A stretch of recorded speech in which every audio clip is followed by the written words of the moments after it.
Okay, back from a little hiatus. I was out in Nebraska this last weekend speaking at the Keto Summit. It was really great to see so many people coming around to low carb, ketogenic, and also carnivore diets out there. I've had a great group of people, a lot of success stories, a lot of people I got to meet that carnivore diet has impacted their life, signed a bunch of books. Was very pleased to see several physicians, cardiologists, and other surgeons, family practice physicians adopting or falling in line with the overall philosophy of the carnivore diet. And I think that's just wonderful to see that we're getting more and more people on board. And a lot of the people out there, particularly the plant-based advocates, say, well, there's no evidence to support that. But there's enough evidence that a lot of physicians are being convinced that this is a viable option for many people, and they're kind of stepping away from the paradigm. So it's great to see. A little success story. Sub 3-hour marathon runner from a female on a carnivore diet. Zach Bitter and I on our HPO podcast will be interviewing, I believe, the 200-mile world record holder, who I believe is now on a carnivore diet as well. So interesting stuff in the world of athletics. As I said before, I'm aware of a couple Olympic athletes that will be competing in the 2020 games, most likely that are on carnivore diets. So we're seeing more and more in the athletic realm taking off. Carnivore baby. check this little kiddo out. She's doing great. You know, baby knows what feeds her brain, what is the optimal, ideal way to nourish both the body and the growing brain, and it's so crucial during those early developmental times where the brain is at its maximum for brain growth, particularly those first 2 years of life, and then, obviously afterwards, but it slows down a little bit. But the brain growth during the first 2 years is so incredibly important. So when would I start including animal products in the diet? As soon as baby can start tolerating solid food. So that can be 4 to 6 months for most kiddos. So that's when you start with that stuff. All right. This is this little interchange between myself and another person, on Twitter prompted this video here. And I did a little post about this on Instagram. So, he's basically saying, hey, I'm 6'3", 350 pounds. Can I eat, a certain amount of eggs and steak, and should that be fine? How much should I eat? And I get this question all the time. And I think it goes back to, why are you 350 pounds in the first place?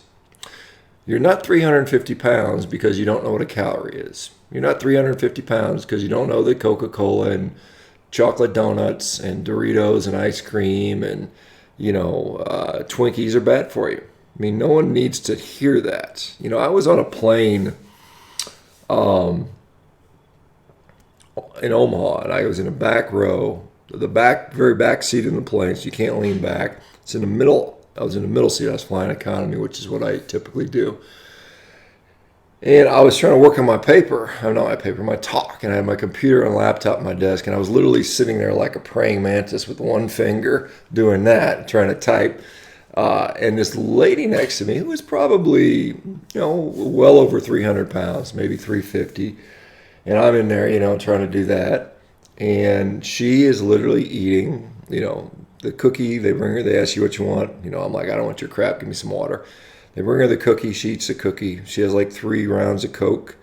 And then she brings in her bag, and she eats a whole giant bag of potato chips, and then she starts digging into like Snickers bars. And, it's clear that this person knows that is not ideal food. I mean, she's clearly,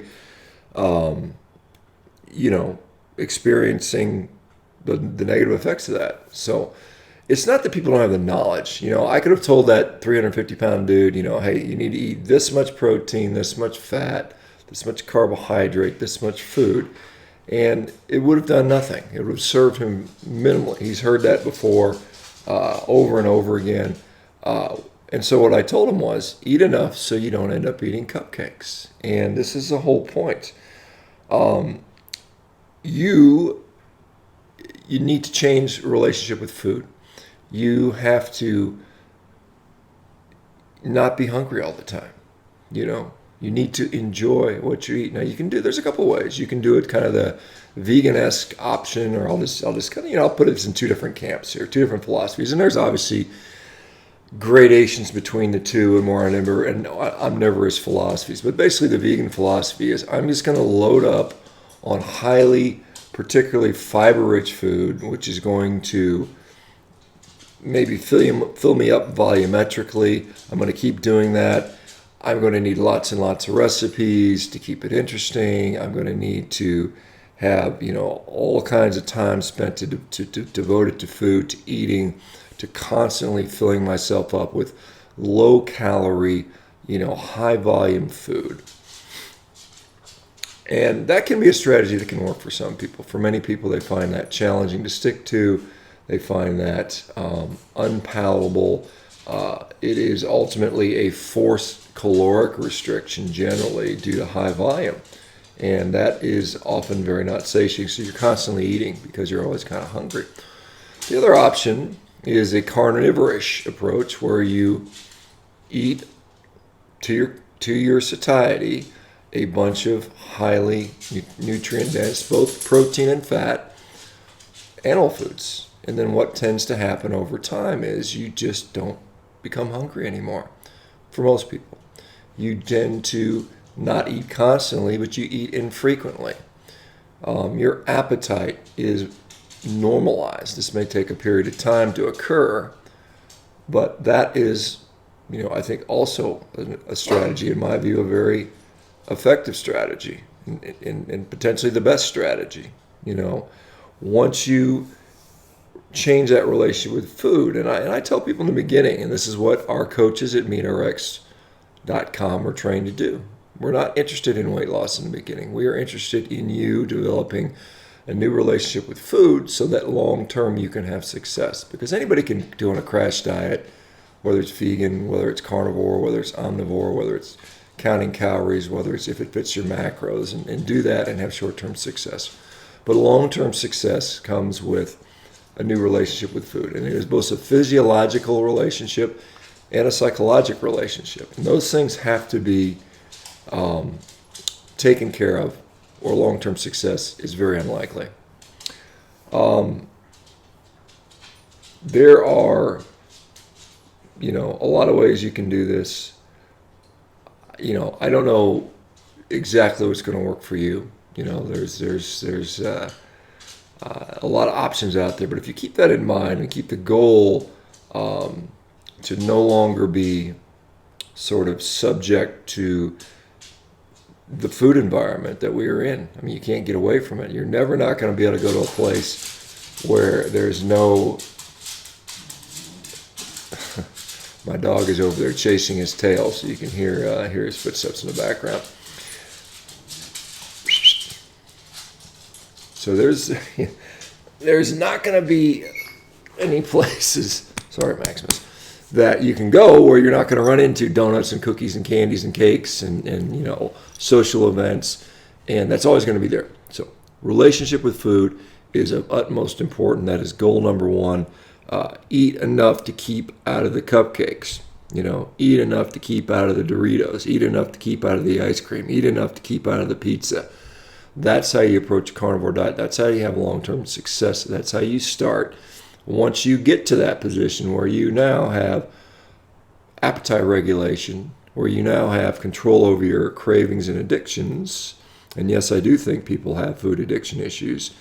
Once you get there, then you can pull some other levers. Then you can play with the macros and play with fasting windows if you need to, and exercise and some of these other things. But of paramount importance to be successful long term, you got to redefine your relationship with food. Food is about nutrition. Food is not about entertainment. Food is not about pleasing other people. It's not about being social. It's not about eating for boredom. It's not about eating for emotion. It's not about eating because the TV's on. I mean, all of these things are maladaptations to the way we utilize food.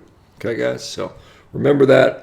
Have a great day. World Carnivore Month is still going well. We've almost got 10,000 you guys sign up. If you've not signed up yet, go to MeatRx.com and sign up. We have tremendous support there. We've got all kinds of recipes if you need carnivore recipes. We've got hundreds and hundreds of research articles that support what we're doing.